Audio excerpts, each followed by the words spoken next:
Hello everyone. मेरी तरफ से प्यार भरे सत श्री अकाल, नमस्ते और गुड इवनिंग। मैं रमन शर्मा। आज मैं आप लोगों को एक टूर के ऊपर लेके जाना चाहता हूं। सोच रहे होगे सर कहीं शिमला मनाली कहां पे? नहीं, कहीं पे भी नहीं। मैं आपको एक ऐसे टूर पे लेके जाना चाहता हूं जिसको हम बोल सकते हैं the tour of English language. मतलब क्या है कि आज का वीडियो, ये जो ऑफलाइन बच्चे बैठे हैं या ऑनलाइन बच्चे यूट्यूब पे मेरी वीडियो देखेंगे, आज एक बार 10-15 मिनट की एक वीडियो में मैं आपको आपकी लाइफ, मेरा ये प्रॉमिस है, चाहे मेरी वीडियो कोई मास्टर जो बच्चे ने की हो वो बैठा हो, कोई प्रोफेसर साहब बैठे हो, या आप में से भी कोई बड़ी क्वालिफिकेशन का बैठा हो, मैं आपको प्रॉमिस करता हूं कि आपने वो चीजें जिंदगी में नहीं सीखी होंगी पूरी जिंदगी में जो मेरी क्लास के 15 मिनट के टूर में होने वाली हैं। तो ये मेरे साथ जितेंद्र है और जितेंद्र मेरी हेल्प करेगा माइक को, मतलब हमारे जो एक स्टूडेंट मैं बुलाऊंगा यहाँ पे, वो मेरे क्वेश्चंस होंगे और उनके आंसर होंगे और आप क्या करोगे? हैरान होगे। चलो देखते हैं क्या बनता है क्या नहीं बनता। तो मैं रिया और प्रिया को बुलाना चाहता हूं। प्लीज रिया और प्रिया काइंडली कम हियर। और मैं आपको किसी को नहीं बोलूंगा कि आप क्लैप करो, नहीं क्लैप करनी। यहां पे आइए प्लीज। क्लैप का मजा तो तब आएगा ना जब आप सेटिस्फाइड होगे, जब आपको लगेगा कि रमन सर क्या बात है, आपने क्या सिखा दिया बच्चों को और क्या घोल के पिला दिया। मैं 10 मिनट में मेरे पास इतने क्वेश्चंस होंगे इंग्लिश के, और ये मेरा प्रॉमिस होगा कि ये बच्चे मतलब बच्चे नहीं हैं, ये कुछ और ही हैं। तो आपको शो करते हैं, टाइम को वेस्ट नहीं करते हैं, पूरी इंग्लिश का टूर लेके चलते हैं। आप इसको पकड़िए। मेरा क्वेश्चन होगा तो माइक मेरे बिल्कुल नजदीक करना, और बच्चे का होगा तो बच्चे को। और हम यहाँ पे आ जाते हैं तो डेफिनेटली लाइट उनके ऊपर भी फेस। यहाँ पे आ जाइए प्लीज जितेंद्र, आप हमें मिड में आ जाइए प्लीज। दैट्स ओके, आप यहाँ पे आ जाइए। Are you ready to go on the tour of? आप यहाँ पे, हाँ आपको इसीलिए बुलाया है। ठीक है। बहुत लोग देखेंगे आपको। ठीक है, तो मैं चाहता हूं जितेंद्र के आप जो भी बोलेगा आप माइक को उसके फेस के ऊपर रखिए।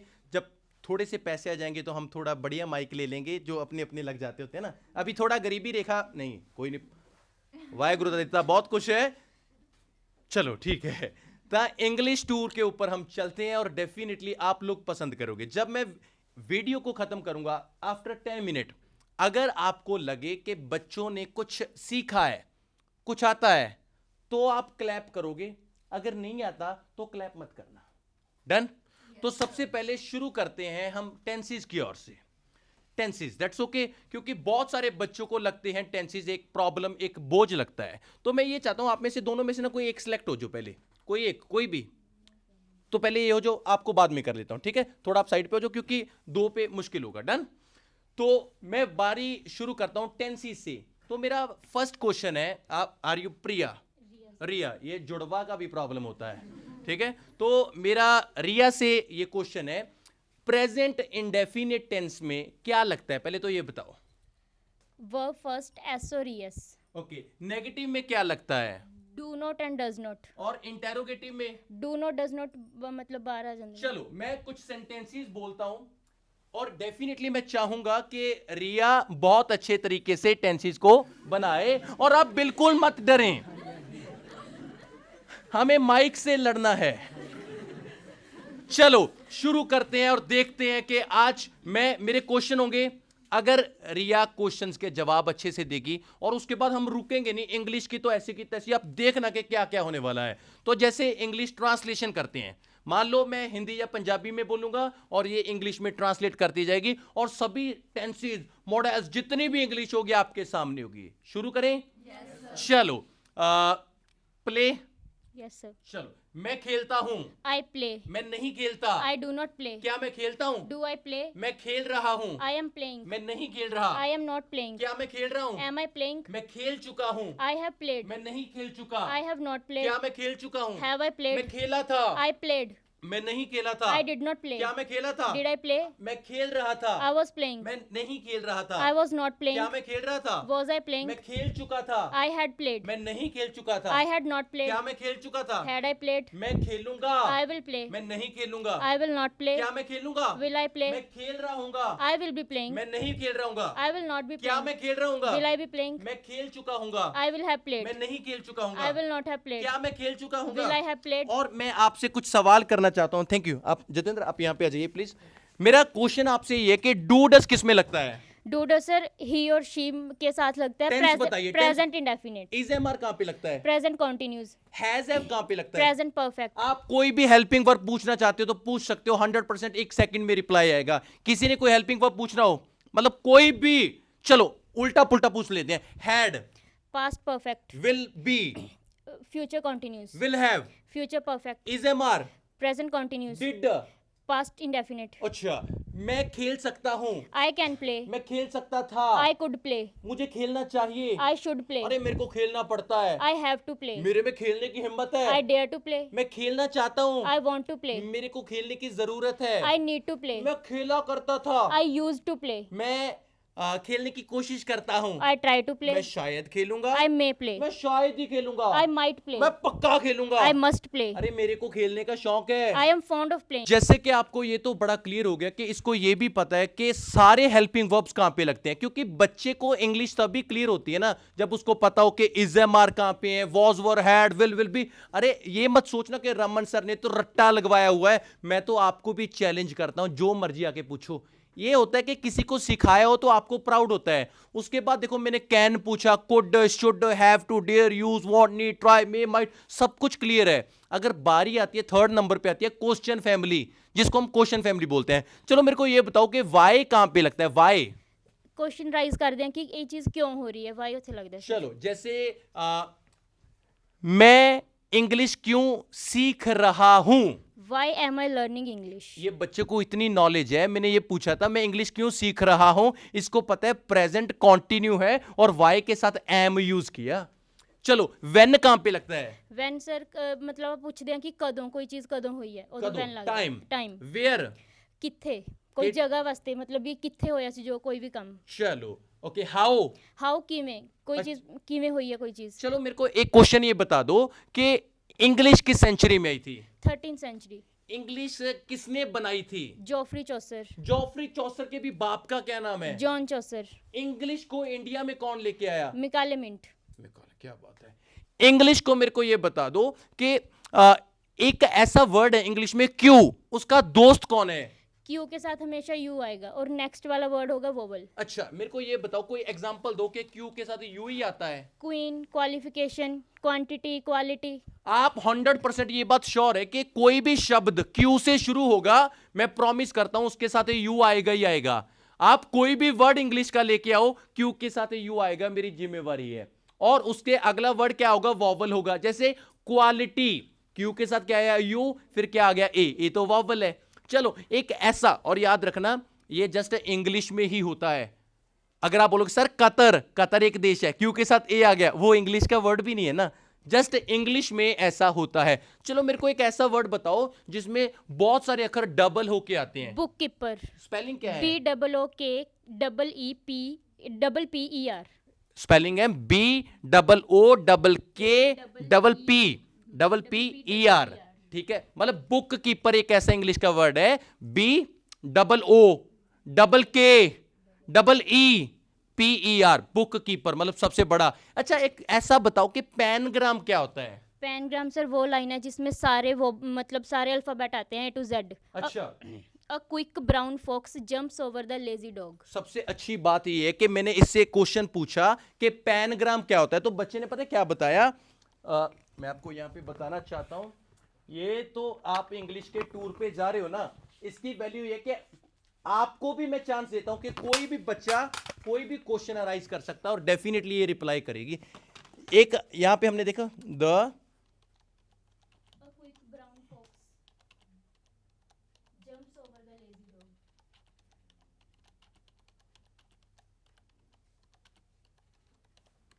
और सबसे अच्छी बात पता है क्या है? एक लाइन है, the quick brown fox jumps over the lazy dog. इसको इंग्लिश में बोलते हैं पैनग्राम। पैनग्राम का मतलब पता है क्या है? कि एक लाइन सर जिसमें पूरी इंग्लिश के वर्ड आते हैं, जैसे पैनग्राम। देखो ए भी आएगा, B C D E F G, सारी ए टू जेड। पैनग्राम अगर आपसे कोई पूछे ना, तो पैनग्राम का मतलब होता है कि रमन सर जिसमें ए से लेके जेड तक, जिसे अ टू जी बोलते हैं, सारे अक्षर आते हैं, एक भी ऐसा नहीं होगा जो नहीं आया होगा। चलो मेरे को ये बता दो कि कोई ऐसा वर्ड जिसमें वॉवल ना आता हो। Rhythm is the biggest word of English in which there is no any vowel.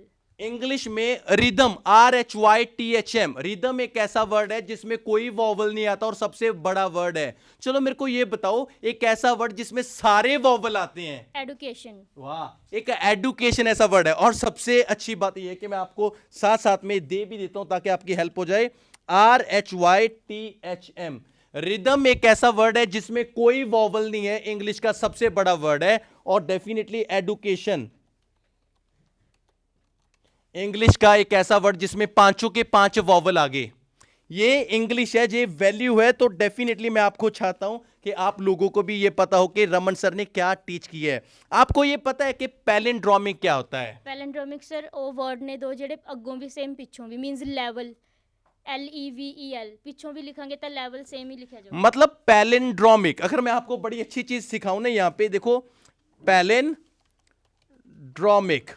English में किसी ने सुना था ये स्कूल में? सच्ची बात बताना। पैलिंड्रोमिक इंग्लिश का एक ऐसा वर्ड, जैसे मैंने बोला मैडम, MADAM, चाहे आप आगे से लिख लो चाहे आप पीछे से लिख लो, मैडम मैडम। जैसे लेवल, LE लेवल, मतलब क्या है? पैलिंड्रोमिक एक ऐसी चीज है, चाहे आप किसी से भी क्वेश्चन अराइज करके देखना, कोई बताएगा नहीं। तो ये बात है। देखो बच्चे को टेंसेस तो क्लियर है, आप मानते हो? टेंसेस तो भाई आते हैं। और मैं आपको ये बोलता हूं कि कोई भी बच्चा, ये नहीं है कि रमन सर आपने पूछा था, आप कुछ भी पूछो, मैं गारंटी दूंगा बच्चा एक भी मिस्टेक नहीं करेगा। दूसरी बारी आई थी मॉडल, जिसमें कैन, कुड, शुड सब कुछ था, सब आता है। चाहे आप इससे कोई भी question family, why, when, where, how much, कुछ भी पूछ लो, सब कुछ क्लियर करवाया। और अब मैंने क्या पूछा? इंग्लिश कहां से आई, कौन सी सेंचुरी, कौन था, कौन लेने के आया, क्या हुआ, जैसे बुक कीपर हो गया, पैनग्राम हो गया। और एक क्वेश्चन है मेरा डियर, मेरे को ये बताओ कि ये क्या होता है? होमोफोन्स क्या होते हैं? ਸਰ ਹੋਮੋਫੋਨਸ ਉਹ ਵਰਡ ਨੇ ਜਿਨ੍ਹਾਂ ਦੇ ਕੀ ਸਪੈਲਿੰਗ ਅਲੱਗ-ਅਲੱਗ ਹੁੰਦੇ ਨੇ, ਪ੍ਰੋਨਾਂਸੀਏਸ਼ਨ ਸੇਮ ਹੁੰਦੀ ਹੈ, ਮੀਨਿੰਗ ਵੀ ਡਿਫਰੈਂਟ ਹੁੰਦੇ ਨੇ। ਬਹੁਤ ਚੰਗੀ ਗੱਲ ਹੈ।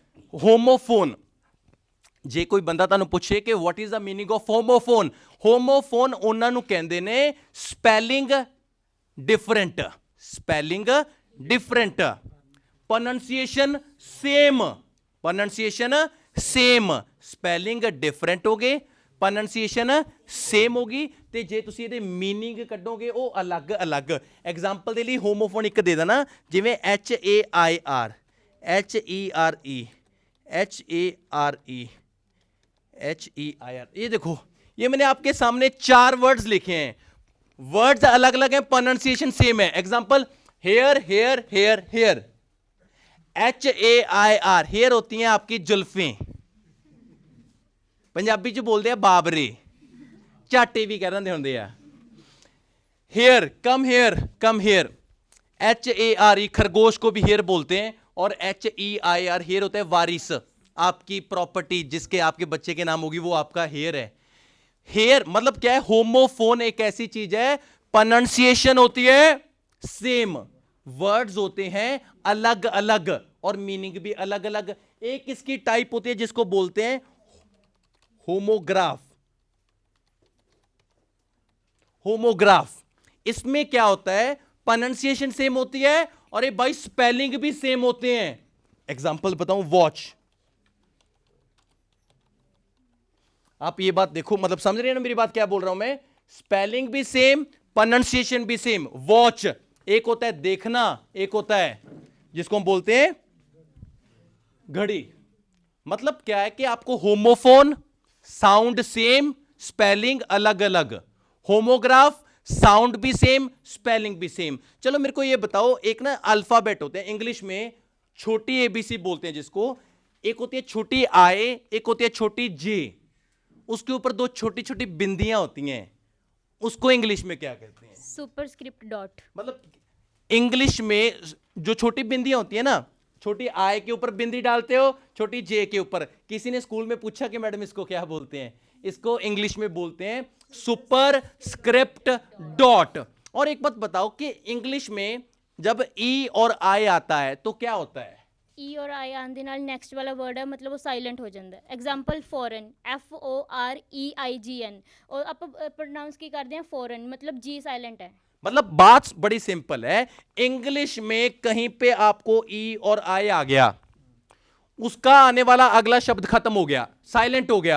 एग्जाम्पल बताऊं, जैसे EIGHT, ये एगिट नहीं है ना, ये क्या बन गया? EI खा गया रे भाई इसको। और एग्जाम्पल बताऊं, आप सभी जाना चाहते हैं यहां पे, मैं ना फॉर्गन जाऊंगा, फॉर्गन। स्कूल में आपको ये बताया, मानते हो ये बात कि आई के साथ क्या लगता है? M। ये बात अच्छी है।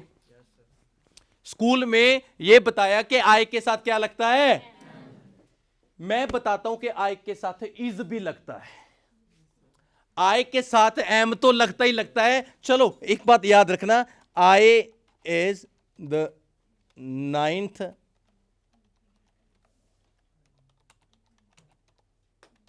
ये देखो, किसी से पंगा ले लेना कि आई के साथ इज भी लगेगा।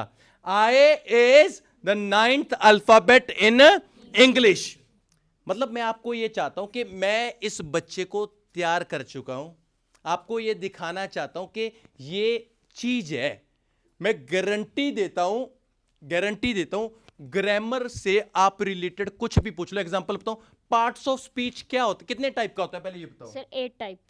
कौन कौन सा होता है? Verb, adverb, adjective, noun, pronoun, conjunction, interjection, preposition. अच्छा चलो मेरे को ये बता दो कि इनमें से आता कौन सा है आपको अच्छे तरीके से? ऑलमोस्ट पता नहीं सर। अच्छा पता नहीं, हाँ मैं यही सुनना चाहता था। ਆਉਂਦਾ ਕਿਹੜਾ ਹੈ? ਸਾਰੇ। ਤੁਸੀਂ ਕੋਈ ਵੀ ਪਾਰਟਸ ਆਫ ਸਪੀਚ ਪੁੱਛ ਲਓ। ਮੈਂ ਇਹ ਚਾਹੁੰਦਾ ਜਿਵੇਂ ਇਹ ਬੱਚਾ ਤਿਆਰ ਹੋਇਆ ਨਾ, ਤਾਂ ਜੇ ਤੁਸੀਂ ਉਰੇ ਬੈਠੇ ਹੋਗੇ ਤਾਂ ਆਇਲਸ ਚੋਂ 9 ਚੋਂ 9 ਵੀ ਲੈ ਕੇ ਆ ਸਕਦੇ ਹੋ। ਮਤਲਬ ਜੇ ਤੁਹਾਨੂੰ ਗ੍ਰਾਮਰ ਹੀ ਨਹੀਂ ਆਉਂਦੀ ਫਿਰ ਤੁਹਾਨੂੰ ਕੀ ਆਊਗਾ? ਤੁਸੀਂ ਇਹ ਦੇਖੋ, ਮੈਂ ਸਾਰੇ ਸਟੂਡੈਂਟਸ ਨੂੰ ਇਹ ਕਹਿਣਾ, ਇਹ ਛੋਟੇ ਜਿਹੇ ਬੱਚੇ ਨੇ, ਕੋਈ ਬਹੁਤੇ ਮਤਲਬ ਜ਼ਿਆਦਾ ਕੁਆਲੀਫਿਕੇਸ਼ਨ ਨਹੀਂ ਹੈਗੀ ਇਹਨਾਂ ਦੀ, ਪਰ ਤੁਸੀਂ ਇਹ ਦੇਖੋ ਕਿ ਗ੍ਰਾਮਰ ਚੋਂ ਕਿੰਨੀ ਸਟਰੋਂਗ ਹੈ। ਜੇ ਤੁਹਾਡੀ ਗ੍ਰਾਮਰ ਸਟਰੋਂਗ ਹੈ, ਤੁਹਾਡੀ ਰਾਈਟਿੰਗ ਚੋਂ ਕਦੇ ਸਕੋਰ ਹੀ ਨਹੀਂ ਕੱਟ ਸਕਦਾ, ਤੁਹਾਡਾ ਸਪੀਕਿੰਗ ਚੋਂ ਸਕੋਰ ਹੀ ਨਹੀਂ ਕੱਟ ਸਕਦਾ। 100% ਮੈਂ ਇੱਕ ਬੜਾ ਸਾਫ਼ ਜੀ ਗੱਲ ਕਹਿਣਾ, ਆਪਦਾ ਐਕਸਪੀਰੀਅੰਸ ਸ਼ੇਅਰ ਕਰਦੇ, ਤੈਨੂੰ ਬਹੁਤ ਲੋਕ ਦੇਖਣਗੇ ਕਿਸ ਤਰੀਕੇ ਨਾਲ ਤੂੰ ਆਪਣੀ ਗ੍ਰਾਮਰ ਨੂੰ ਸਟਰੋਂਗ ਕੀਤਾ। ਬਸ ਕੀ ਹੋਇਆ, ਕਿਵੇਂ ਐਕਸਪੀਰੀਅੰਸ ਕੀਆ? Good evening everyone. ਮੇਰਾ ਐਕਸਪੀਰੀਅੰਸ ਮੈਂ ਸਿਰਫ ਇਹੀ ਕਹੂੰਗੀ ਕਿ ਮੈਂ ਉਰੇ ਅੱਜ ਨਹੀਂ ਹੈਗੀ, 7th ਕਲਾਸ ਤੋਂ ਮੈਂ ਰਮਨ ਸਰ ਤੋਂ ਟੀਚਿੰਗ ਲੈ ਰਹੀ ਹਾਂ। ਸਰ ਨੇ +2 ਪਾਸ ਕਰ ਗਈ ਤੇ ਮੇਰੇ ਕੋਲ 7ਵੀਂ ਕਲਾਸ ਦੀ ਸੀ ਜਦੋਂ ਦੀ ਮੇਰੇ ਕੋਲ ਆਈ ਹੋਈ ਹੈ। ਔਰ ਮੈਨੂੰ ਇੰਨਾ ਵੀ ਯਾਦ ਹੈ, ਜਿਸ ਦਿਨ ਮੈਂ ਫਸਟ ਟਾਈਮ ਕਲਾਸ ਅਟੈਂਡ ਕੀਤੀ ਸੀ, ਟੈਂਸਿਸ ਦੇ ਵਿੱਚੋਂ ਟੈਸਟ ਹੋਇਆ ਸੀ, 10 ਚੋਂ 2 ਮਾਰਕਸ ਆਏ ਸੀ। ਬਟ ਉਸ ਦਿਨ ਤੋਂ ਬਾਅਦ ਇੰਨੀ ਕੁ ਪ੍ਰੈਕਟਿਸ ਕਰਵਾਈ ਹੈ ਰਮਨ ਸਰ ਨੇ, 10 ਚੋਂ 10 ਹੀ ਆਏ ਨੇ ਹਮੇਸ਼ਾ। ਔਰ ਉਹ ਸਾਰਾ ਕੁਝ ਸਿਰਫ ਰਮਨ ਸਰ ਕਰਕੇ ਹੈ ਹਮੇਸ਼ਾ। ਮਤਲਬ ਇਹਨਾਂ ਦੇ ਪੜ੍ਹਾਉਣ ਦਾ ਵੇ ਇੰਨਾ ਵਧੀਆ, ਤੁਸੀਂ ਮਤਲਬ ਟੈਂਸਿਸ 'ਚ ਮੈਂ ਖੁਦ ਵੀ ਕਹਿ ਸਕਦੀ ਹਾਂ ਕਿ ਨਹੀਂ ਮਤਲਬ ਕੋਈ ਪ੍ਰੋਬਲਮ ਨਹੀਂ ਆਊਗੀ। ਇੰਗਲਿਸ਼ 'ਚ ਪਹਿਲਾਂ ਮੈਨੂੰ ਇੰਨੀ problem C, but academy join ਕਰਨ ਤੋਂ ਬਾਅਦ 7th ਕਲਾਸ ਤੋਂ ਲੈ ਕੇ ਅੱਜ ਤੱਕ ਉਸ 'ਤੇ ਹੀ ਪ੍ਰੈਕਟਿਸ ਚੱਲ ਰਹੀ ਹੈ। ਉਹ ਸਿਰਫ ਰਮਨ ਸਰ ਕਰਕੇ ਹੀ ਹੈ। ਇੰਨਾ ਕੁਝ ਸਿੱਖਣ ਨੂੰ ਮਿਲਿਆ ਜੋ ਕਿਤੇ ਵੀ ਨਹੀਂ ਮਿਲਿਆ। ਤੁਸੀਂ ਖੁਦ ਵੀ ਦੇਖ ਸਕਦੇ ਹੋ, ਆਪਾਂ ਨੇ ਸਕੂਲ 'ਚ ਕਦੇ ਵੀ ਨਹੀਂ ਸਿੱਖਿਆ ਹੋਣਾ। ਤਾਂ ਮੇਰਾ ਓਵਰਆਲ ਐਕਸਪੀਰੀਅੰਸ ਤਾਂ ਬਹੁਤ ਬੈਸਟ ਹੀ ਰਿਹਾ। ਤੇ ਇੱਕ ਗੱਲ ਹੋ ਰਿਹਾ, ਜਿਵੇਂ ਆ ਰੀਆ ਬੋਲ ਰਹੀ ਹੈ ਨਾ, ਸੇਮ ਕਾਪੀ ਪ੍ਰਿਆ ਵੀ ਐਵੇਂ ਹੈ। ਇਹਦੇ ਪੈਰੈਂਟਸ ਨੇ, ਯਕੀਨ ਕਰੋ, ਨਹੀਂ ਤਾਂ ਬੱਚਿਆਂ ਨੂੰ ਨਾ ਇੰਗਲਿਸ਼ ਸਿੱਖਣ ਪਤਾ ਕਦੋਂ ਲਾਉਂਦੇ ਹੁੰਦੇ, ਜਦੋਂ ਛੁੱਟੀਆਂ ਹੁੰਦੀਆਂ ਨੇ। ਤੇ ਇਹਦੇ ਪੈਰੈਂਟਸ ਨੇ ਕਦੇ ਮੇਰੇ ਕੋਲੋਂ ਹਟਾਏ ਨਹੀਂ ਹੈਗੇ। ਲਗਾਤਾਰ 5 ਸਾਲ ਤੋਂ ਬੱਚੇ ਮੇਰੇ ਕੋਲ ਪੜ੍ਹ ਰਹੇ ਨੇ, 5 ਸਾਲ ਤੋਂ ਲਗਾਤਾਰ 5 ਸਾਲ ਤੋਂ ਕੰਟੀਨਿਊ ਪੜ੍ਹ ਰਹੇ ਨੇ। ਤੇ ਉਹਨਾਂ ਨੇ ਇੱਕੋ ਗੱਲ ਕਹੀ ਹੈ, ਇਹਨਾਂ ਦਾ ਛੋਟੇ ਹੁੰਦੇ ਦਾ ਡ੍ਰੀਮ ਪਤਾ ਕੀ ਸੀਗਾ? I want to become a lecturer. ਇਹ ਹਮੇਸ਼ਾ ਮੈਨੂੰ ਆਹੀ ਕਹਿੰਦੇ ਹੁੰਦੇ ਸੀ ਨਾ, ਤੇ ਮੈਨੂੰ ਵੀ ਯਾਦ ਹੈ। ਮੈਂ ਇਹ ਚਾਹੁੰਦਾ ਕਿ ਪੂਰੀ ਇੰਗਲਿਸ਼ ਦੀ ਕਿਤਾਬ ਬਣਾ ਕੇ ਦੇਤੇ ਆ ਬੱਚੇ, ਤੇ ਜਿੱਥੇ ਮਰਜ਼ੀ ਜਾਣ। ਅਸਲੀ ਇੱਕ ਟੀਚਰ ਉਦੋਂ ਸਿਖਾਉਂਦਾ ਹੁੰਦਾ ਚੀਜ਼ਾਂ ਜਦੋਂ ਉਹਦੇ ਕੋਲ ਬੱਚੇ ਵੀ ਸਿੱਖਣ ਵਾਲੇ ਹੋਣੇ ਚਾਹੀਦੇ ਆ। ਤਾਂ ਮੈਂ ਚਾਹੁੰਦਾ ਕਿ ਜੇ ਆਪਣਾ ਲੈਵਲ ਬਹੁਤ ਅੱਛਾ ਕਰ, ਮੈਂ ਨਾ YouTube ਦੇ ਉੱਤੇ ਜਾਂ ਕਿਤੇ ਵੀ ਬੇਸਿਕ ਦੇ ਬੈਚ ਜਿਹੜੇ ਲਾਉਣਾ, ਮੈਂ ਉਹਨਾਂ 'ਚ ਆਹੀ ਚੀਜ਼ਾਂ ਸਿਖਾਉਣਾ ਜਿਹੜੀਆਂ ਮੈਂ ਬੱਚਿਆਂ ਨੂੰ ਸਿਖਾਈਆਂ ਹੋਈਆਂ ਨੇਗੀਆਂ। ਤਾਂ ਮੈਂ ਪਰਸਨਲੀ ਇਹ ਚਾਹੁੰਦਾ, ਤੁਸੀਂ ਬਹੁਤ ਲੱਕੀ ਹੋ ਜਿਹੜੇ ਇਸ ਟਾਈਮ ਆਫਲਾਈਨ ਕਲਾਸ 'ਚ ਬੈਠੇ ਹੋਗੇ। ਮੈਂ ਇਹ ਚਾਹੁੰਦਾ ਕਿ ਮੇਰੀ ਕਲਾਸ ਦੇ ਵਿੱਚ ਆਹ ਚੀਜ਼ਾਂ ਸਿੱਖੋ, ਤੇ ਤੁਸੀਂ ਇੰਨੇ ਕੁ ਸਟਰੋਂਗ ਹੋ ਕੇ ਜਾਓਗੇ ਕਿ ਤੁਹਾਡਾ ਐਗਜ਼ਾਮ ਹੈ ਜਿਹੜਾ ਉਹ ਕਿਤੇ ਨਾ ਕਿਤੇ ਜਾਊਗਾ, ਤੇ ਪਹਿਲੀ ਵਾਰ 'ਚ ਕਰੈਕ ਕਰੋਗੇ। ਤਾਂ ਮੈਂ ਚਾਹੁੰਦਾ ਕਿ ਜੇ ਤੁਹਾਨੂੰ ਲੱਗਦਾ ਵੀ Riya Priya they are best, clap for her ਔਰ ਬੋਥ ਆਫ ਦੈਮ, ਹੈ ਨਾ। ਕੋਈ ਪਾਰਸ਼ੈਲਿਟੀ ਕੁਛ ਨਹੀਂ ਹੈਗਾ। ਤੇ ਤੁਹਾਡਾ ਰਿਵਿਊ ਲਵਾਂ ਬਾਈ ਜੀ, ਤੁਹਾਨੂੰ ਕਿਵੇਂ ਲੱਗਿਆ ਬੱਚੇ ਦਾ, ਕੀ ਪਰਫਾਰਮੈਂਸ ਹੈ, ਵਾਟ ਡੂ ਯੂ ਥਿੰਕ? ਬੜਾ ਖੁੱਲ ਕੇ। ਸਰ ਮੈਨੂੰ ਬਹੁਤ ਅੱਛਾ ਫੀਲ ਹੋਇਆ ਤੇ ਅੱਜ ਪਤਾ ਲੱਗਿਆ ਬਹੁਤ ਉਹ ਚੀਜ਼ਾਂ ਪਤਾ ਲੱਗਿਆ ਜਿਹੜੀ ਸਕੂਲ ਟਾਈਮ ਤੇ ਈਵਨ ਕਾਲਜ ਦੀ ਵਿੱਚ ਟਾਈਮ ਵੀ ਮੈਨੂੰ ਨਹੀਂ ਪਤਾ ਲੱਗਿਆ ਸੀ। So thank you so much Raman sir and the whole team. ਕਿਹੜੀ ਜਗ੍ਹਾ ਤੋਂ ਤੁਸੀਂ? I am from Delhi. Delhi ji, ਆਪਣੇ ਕੋਲੇ ਦਿੱਲੀ ਦੇ ਬੰਦੇ ਹੋ। ਸਾਹਿਬ ਜੀ ਕੀ ਫੀਲ ਸੀ ਅੱਜ ਦੀ ਕਲਾਸ ਦਾ? ਬੈਠੇ ਬੈਠੇ बोल सकते हैं। सर मैंने यहाँ पे वो सब चीज़ें सीखी जो मैंने अभी तक, मैं बीएससी करके आ चुका हूँ, पर मेरे को इंग्लिश के बारे में इतना मजा नहीं आया पता आज की था। क्लास में? बहुत ज़्यादा मज़ा आया और सर। बच्चों को देख के आपको क्या लगा इनको? सर बहुत अच्छा नॉलेज है सर इनको, जो मैं भी गेन करना चाहूँगा आगे। चलो जी, मैं सभी बहन भाइयों को बोलता हूँ कि अगर पढ़ना चाहते हो दिल से पढ़ोगे ना, तो आपको पता है कि मैं आपको कैसे पढ़ाता हूँ। गुस्सा भी करता हूँ, प्यार भी तो करता हूँ ना, इतना तो चलेगा। तो मैं चाहता हूँ कि सभी फर्स्ट अटेम्प्ट में अपना एग्जाम क्लियर करें, और मेरी बेस्ट विशेस आप सभी को भी हैं और इन दोनों को भी हैं, ये मेरी बेस्ट हैं। और नेक्स्ट यूट्यूब पे इनकी स्पीकिंग भी डालूंगा, आइल्स स्पीकिंग, और आप देखना कि बच्चों की जब ग्रामर इतनी अच्छी है तो एक भी मिस्टेक नहीं होगी, ये मेरी गारंटी है। मतलब एक मिस्टेक एक भी नहीं होगी। तो जो भी आपको एक्सपीरियंस लगा तो वीडियो में आप भी कमेंट में बताना, और इनसे भी हमने पूछा। थैंक यू सो मच, बने रहिए रमन आइल्स के साथ। Thank you.